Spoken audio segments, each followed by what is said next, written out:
Ouais, eh bien, le miracle de l'été, le soleil, la chaleur, et bien sûr, la tradition, le relevé d'ATH, incroyable. Après la crise, la mini-crise qu'on a vécue en avril, eh bien, les indices sont revenus et ont dépassé leur ATH. On va le voir tout de suite sur les graphiques. Regardez!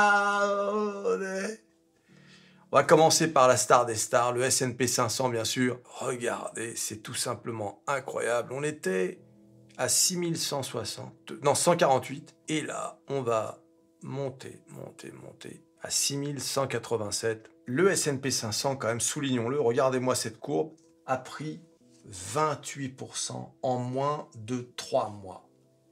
Et je l'ai mis sur mon tweet, mais ce que nous vivons à la bourse est fantastique. Et vous imaginez quand même 28% sur un indice. On ne parle pas d'une action là, c'est un indice. Les indices ne montent pas de 28% en même pas 3 mois. C'est incroyable. Hein. Il y a de l'oseille. J'avais dit, c'est les soldes. Les OMA. Tu es dangereux. Hein. Tu es dangereux à parler de soldes. Tes abonnés, tu vas les ruiner, comme on m'avait dit. Ah bah oui, tu penses. Ah bah oui, j'ai vachement ruiné. Ah, il y en a même qui m'ont remercié dans les commentaires. Ne me remerciez pas, parce que je vous ai déjà dit que je donnais pas de conseils financiers. Alors le deuxième ATH, c'est bien sûr la drama queen. Toujours à faire les chaînes. Regardez, on passe de 20 224 à 20 311. La flèche jaune, là, c'est l'introduction des tarifs. Hein, ces tarifs absolument ahurissants de Donald Trump. Et ça, là, cette descente, c'est la correction que j'avais annoncée en 2024. Correction inéluctable, hein. Elle allait arriver, c'était sûr. Hein. Regardez, il suffit de voir l'historique. Bien évidemment, on n'allait pas comme ça, monter comme ça jusqu'au ciel, ça n'existe pas. Regardez-moi cette correction de malade. Je veux dire, on a fait un moins 26%, moins 27%, une sorte de mini-crash, et on est remonté à 37%. Vous savez, pour ceux qui débutent à la bourse, c'est rare, hein, des choses comme ça. Aussi rapidement, avec des remontées fulgurantes comme ça, des ATH en veux-tu, en voilà. Ce sont des opportunités rarissimes. Voilà, je ne vais pas me répéter, mais je vous avais dit, hein, ce sont les soldes. Il faut en profiter. Vous ne savez jamais ce qui va arriver. Donc, quand ça baisse comme ça, il faut mettre par palier. Et regardez, aujourd'hui, on est retour à l'ATH, vous vous rendez compte? Voilà. Alors, dans la dernière vidéo, oui, mais t'as pas mentionné que c'était dû à la baisse du dollar. Lorsque le dollar était à parité avec l'euro, le marché montait tout aussi vite. On est dans des mouvements qui sont désormais aussi importants à la baisse qu'à la hausse. Voilà, il y a davantage, depuis le Covid, davantage d'investisseurs sur les marchés. Des petits, des grands, des machins. Surtout des petits, tu sais, des petits porteurs qui utilisent des applications. Il y a beaucoup d'oseille sur les marchés, et surtout cette facilité qu'on a de prendre l'oseille sur le marché des actions, on va sur le marché obligataire, on va mettre sur les cryptos, non, finalement on revient, etc. C'est incroyable, on va acheter de l'or. Ça va très très vite. Et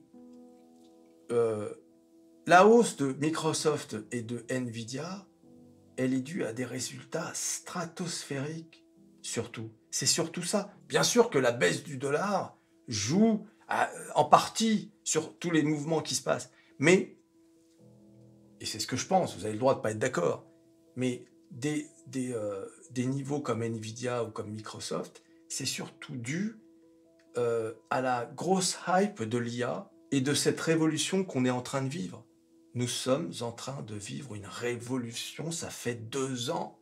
Depuis fin 2022, nous sommes en train de vivre une révolution technologique. Et donc, quoi de plus sécurisant que de mettre les billes sur ceux qui sont, comment dire, le moteur de cette révolution. Donc voilà, Nvidia, dont on a appris d'ailleurs que, eh bien, dans l'année qui s'est écoulée, les insiders ont vendu pour 1 milliard de dollars d'actions. Un peu. Voilà, donc, avec un niveau aussi élevé, à l'approche des 4000 milliards, tu comprends qu'il y a des gens qui prennent leur profit. C'est tout à fait naturel, parce que je vous ai dit, hein, à 4000 milliards, ce qui correspond à peu près à une action à 164 $, eh bien, forcément, on peut s'attendre à une grosse correction. Alors, je vous l'arrête tout de suite, parce que parler des actions, etc., c'est bien, mais comment veux-tu avoir d'actions et monter dans le train de l'oseille? Dans le train de l'oseille, bien sûr, sans courtier. Comment tu fais pour acheter des actions? Il te faut un courtier. Et quoi de mieux que l'un de mes courtiers? De Giro. De Giro, bien sûr, le lien dans la description. Et De Giro, c'est pas un mec, c'est pas Monsieur De Giro, c'est une société. Ben oui, les amis, il y en a un qui pensait que c'était un mec dont je parlais. Un courtier. Il a peut-être confondu avec un coursier. Non. C'est une société, 2 millions de clients, De Giro, le lien dans la description, les amis. D'accord? Inscrivez-vous à De Giro. Aïe, aïe, aïe. À la description. Voilà. Pour Microsoft, c'est un peu plus loin. Hein. Pour Microsoft, c'est les 4000 milliards, c'est ici. Hein. C'est à 537 $ l'action. Encore 8%. Un peu. Voilà, ça va très vite. Hein. Pour Apple, c'est 268, c'est-à-dire légèrement au-dessus du all-time high. Donc, voilà, on avait frôlé les 4000 milliards fin décembre 2024. Voilà, donc là, déjà, Apple, il lui faut combien pour... presque 30% pour rejoindre le all-time high. Encore 33% pour atteindre les 4000 milliards. Apple, quand même, a subi une sacrée dégringolade. Hein. Je veux dire, 22% depuis le all-time high. Voilà, donc maintenant, c'est la bataille des trois pour arriver aux 4000 milliards. Nvidia est à 2 pas des 4000 milliards. Regardez-moi ça. 4%. Donc, je pense que le marché va faire amener Nvidia aux 4000 milliards. Ah, parce que le marché, il aime bien jouer. Tu sais, à la bourse, tout n'est pas basé sur les fondamentaux, les bénéfices, le PER, etc. Parfois, il y a des mouvements psychologiques qui se font. C'est comme ça. Il y a les robots. Il y a aussi une sorte de... Tu sais, comme on dit, hein, le marché a une âme à lui-même. Hein. The market has a soul on its own. Ne l'oubliez jamais, cette phrase. Parfois, il y a des trucs qui se passent sur les marchés, tu ne sais même pas pourquoi. Personne ne sait, y compris les professionnels, les market makers, etc. Mais là, je pense que là, le marché va faire venir toucher les 4000, voire même les dépasser, mais voilà, c'est quasiment inévitable, quoi. Hein. Bien évidemment, à vous, hein, moi je ne peux pas vous donner des conseils financiers, mais à vous de voir si c'est le moment, justement.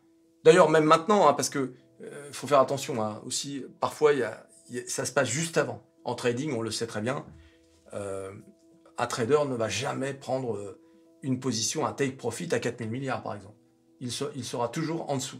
C'est à vous de voir si vous voulez prendre des profits ou si vous voulez attendre ou je ne sais quoi.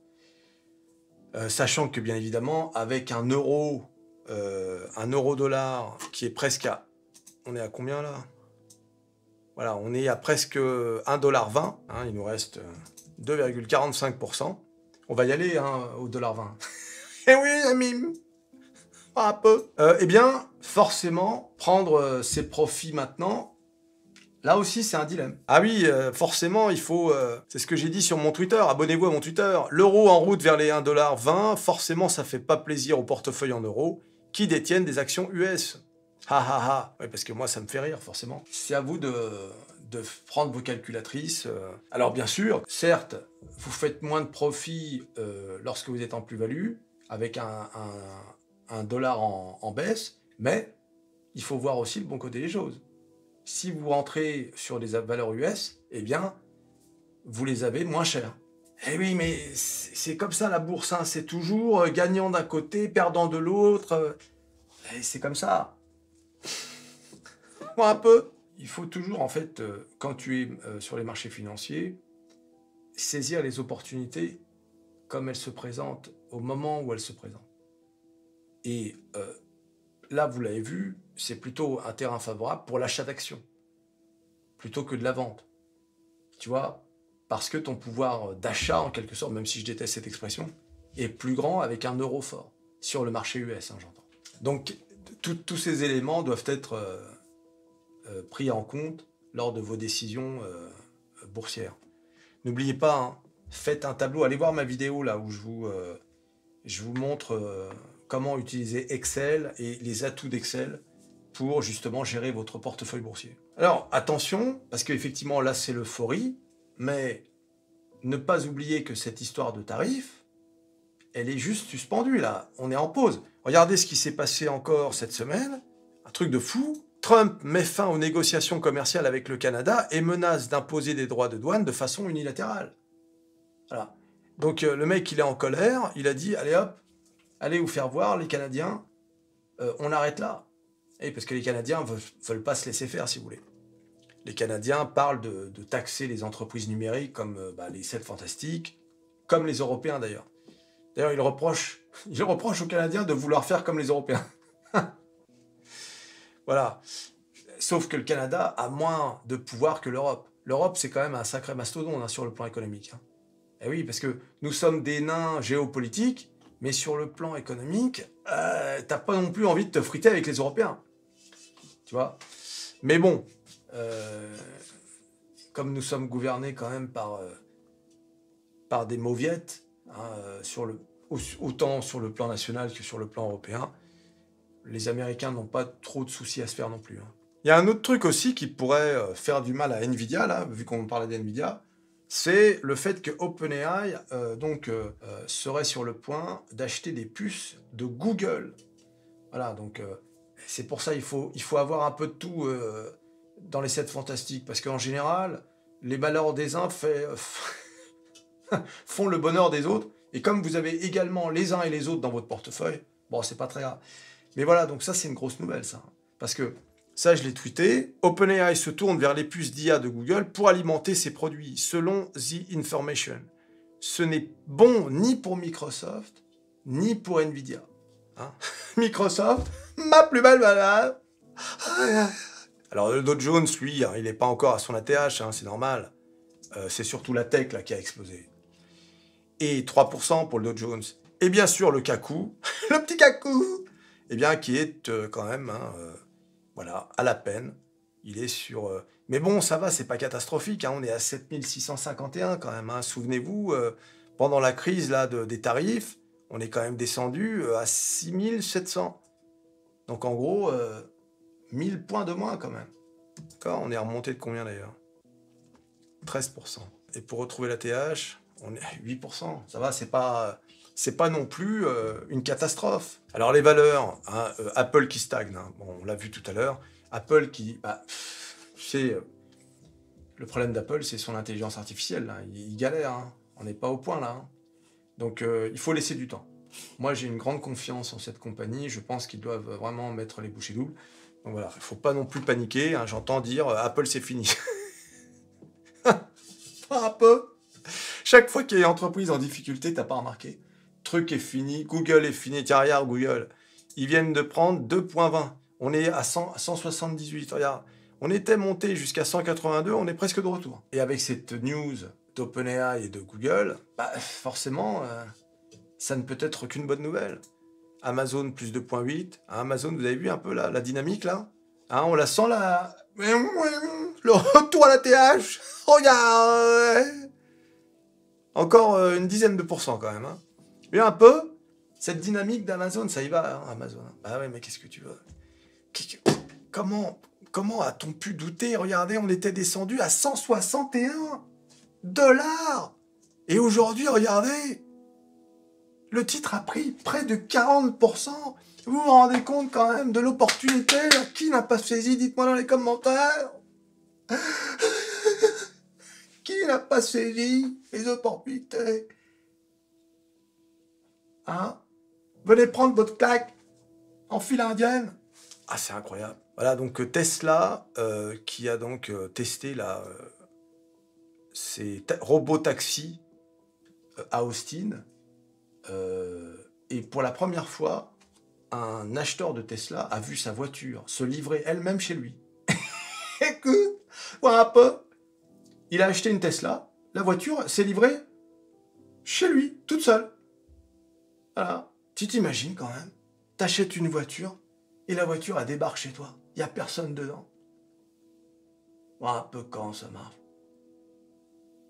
C'est le monde de demain. Hein. Et Tesla est en pointe. Donc voilà. Ah oui, Tesla est fini.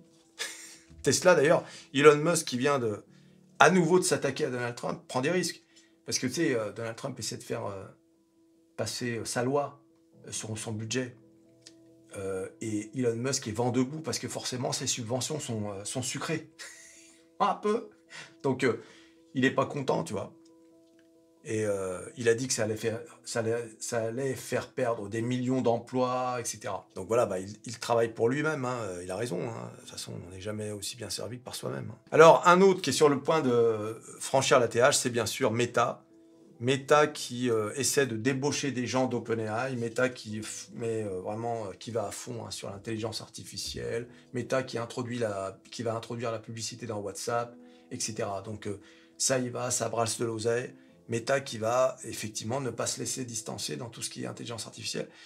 Donc ils sont là, toutes les entreprises sont là, ils embauchent dans le monde entier. Hein. Vous savez, les Américains, s'ils sont aussi forts, c'est pas parce que les Américains sont plus intelligents que toi et moi.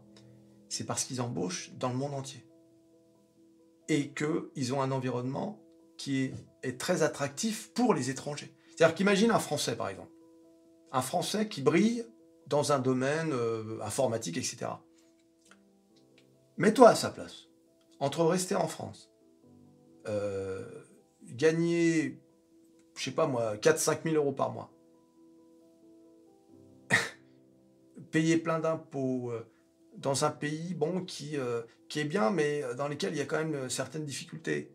Et te retrouver aux États-Unis, dans un bon quartier, aux États-Unis ou peut-être dans un autre pays, mais peu importe, et gagner 5 à 10 fois plus, peut-être pas 10 fois plus, mais dans certains cas de figure, ça peut être 10 fois plus si vraiment t'es exceptionnel. Mais imagine. Et surtout, c'est pas simplement ton gain personnel, c'est que tu vas travailler dans un environnement où tu auras accès à l'oseille, tu sais, pour la recherche, etc. L'oseille, les infrastructures, etc. etc. Des collègues qui sont aussi doués que toi, c'est comme ça qu'ils y arrivent. Le patron de Microsoft, c'est un étranger. Le patron de Google, c'est un étranger. Le patron de Nvidia et le créateur d'Nvidia, je crois qu'il est arrivé à l'âge... je crois qu'il était enfant quand il est arrivé, si je ne m'abuse. Donc, bah, c'est pas vraiment un étranger, parce que s'il est arrivé enfant, c'est un Américain, mais t'as compris ce que je veux dire. Voilà, c'est un pays que ça brasse. Tu vois, ils en ont rien à foutre d'où tu viens, etc. Donc, bon, avec Trump, c'est un peu différent. Je sais pas si t'as vu ce Norvégien, le pauvre, un touriste norvégien de 21 ans, 24 ans, je sais plus. Il a été refoulé des États-Unis. D'abord, il a été mis en cellule à l'aéroport. Ils ont voulu fouiller dans son téléphone. Ils l'ont menacé de le foutre en tôle s'il ne donnait pas son mot de passe. Et ils ont trouvé un mime de J.D. Vance. Une image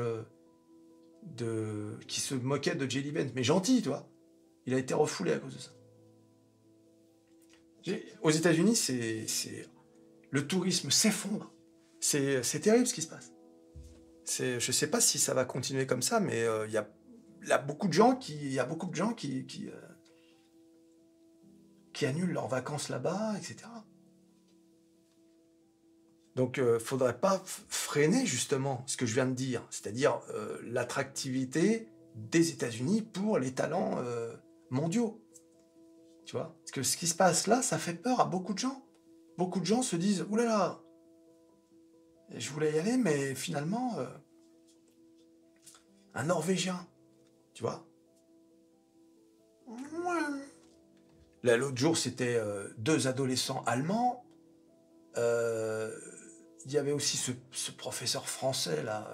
Il y a eu aussi un Australien. Enfin, ouais, c'est... Et alors, je te raconte même pas les Canadiens, qui étaient parmi les plus gros touristes. Ils ont annulé massivement, je crois. Moins 64%, ou un truc comme ça, c'est... Ah, ce qui se passe aux États-Unis, c'est quelque chose. Hein. Si vous vous intéressez à ça, je sais pas où ça va aller, je sais pas où on va là. Franchement, c'est une grosse inconnue. D'ailleurs, c'est pareil avec les marchés. Hein. Alors, ATH, et il y a encore donc un relevé d'ATH pour Microsoft. Donc là, on est vraiment à la limite de 500 $. Hein. J'ai mis ma plus belle valeur. Mais on est à 499. On est monté jusqu'à 499. Et pour Nvidia, pareil, nouvelle ATH, puisqu'on est monté à 158,71 au lieu de 156. Allez hop, on monte. On va y arriver, hein, je vous dis, on va y arriver aux 4000 milliards. Le prochain, c'est Meta. Hein. Pas aux 4000, mais à l'ATH. Le Bitcoin, regardez. Depuis l'ATH de 112 $, bon, bah, le Bitcoin est dans un range baissier, là. Voilà, pour l'instant, il est encore dedans. La performance du Bitcoin, c'est quand même quelque chose. Les cryptos ont été quand même très décriés. Ça a été un peu, même moqué, un peu comme, vous vous souvenez, les NFP, tu vois, avec les images, etc. Et beaucoup de gens ont pensé que c'était un peu la même chose, tu vois. Alors, ça peut être ça pour les altcoins, mais pas pour le BTC. Il est évident que maintenant que les institutionnels s'y sont engouffrés, eh bien, ça a donné une assise, tu vois, un truc, les ETF Bitcoins, c'est le fait que le gouvernement américain s'y intéresse, etc. Donc, les gouvernements même du monde entier, ça a donné du poids à cette crypto, et aujourd'hui, regardez, ça se... Vous vous rendez compte quand même que quand il y a eu l'annonce des tarifs, les cryptos n'ont baissé que de 11%. En revanche, bien sûr, il y avait la correction qui, elle, était également la correction de début 2025. Regardez-moi ça. Ça se maintient, quoi. Ah, il faut regarder sur le long terme. Hein. Faut pas oublier d'où on vient. Hein. Alors, bien sûr, en cas de crise boursière, ça chutera de la même façon que le marché. Hein. S'il y a un crash boursier, par exemple, le Bitcoin ne se maintiendra pas à des valeurs élevées. Hein. Ça chutera de la même façon. Voilà, alors maintenant, qu'est-ce qu'on attend ? Il y a deux choses. Hein. C'est les taux d'intérêt. Hein. Trump veut même, comme il ne peut pas forcer Jerome Powell à démissionner, il veut nommer un shadow directeur de la Fed. C'est-à-dire nommer d'ores et déjà quelqu'un, mais qui serait pas en fonction, mais juste pour forcer Jerome Powell à démissionner en quelque sorte. Pour le moment, les taux sont maintenus, mais il commence à y avoir des voix au sein de la Fed pour une baisse des taux, mais ce ne sera jamais 2,50 comme le demande Donald Trump. Et puis la deuxième, bien sûr, inconnue, c'est bien sûr les tarifs. D'ailleurs, on va bientôt avoir des nouvelles de ça, parce que non, la pause est bientôt finie, là. Le 9 juillet, je crois. Hein. C'est le 9 juillet que les choses vont se passer. Alors, est-ce que le marché va s'effondrer le 9 juillet ? Vous vous souvenez, hein, on avait vendez tout avant le 2 avril. Bon, bah, je ferai une vidéo sur vendez tout avant le 9 juillet. Ouais, les amis, tu t'abonnes, tu likes, tu partages, tu cliques sur à peu près tout ce que tu peux cliquer. Les relevés d'ATH, en veux-tu, en voilà, le marché euphorique, et on se revoit à la prochaine vidéo. Allez, salut.